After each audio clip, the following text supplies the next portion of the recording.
పరారులో ఉన్న వల్లభనేని వంశీ ఒకవేళ దొరికితే పోయిన 11 కేసుల్లో ఏవైతే ఇతని పైన ఆరోపణలు ఉన్నాయో వీటన్నిటిపైన కూడా మళ్ళీ బెయిల్ క్యాన్సిల్ చేసి లోపల కూర్చో పరిస్థితి వస్తుంది.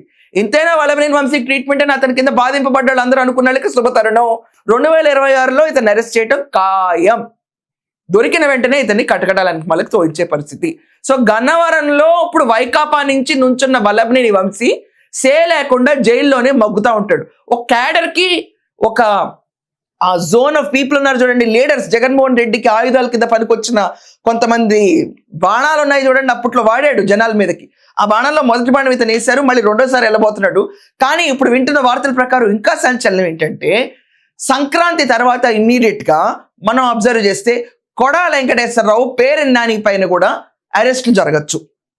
నాట్ జస్ట్ వల్లభనేని వంశీ పైన అయితే ఆల్రెడీ కేసు నమోదైపోయి ఉంది. అండ్ మనం చూసుకుంటే కనుక కొడాల వెంకటేశ్వరరావు పైన కూడా ఉపాధి హామీ పథకాల పైన కేసులు ఉన్నాయి.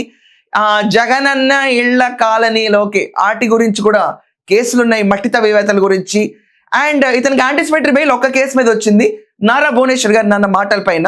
ఆ కేసు ఒక్కటి మినహాయించి మిగతా కేసులని ఇతనికి వేలాడుతున్నాయి. అందుకే భయంతో దెబ్బకి బయటకు రావడం మానేశాడు. అండ్ ఈ క్యాండిడేట్ ఉన్నాడు చూడండి వల్లభనేని వంశీ, ఇతనికి ఊపిరితిత్తుల ప్రాబ్లం కూడా ఉంది.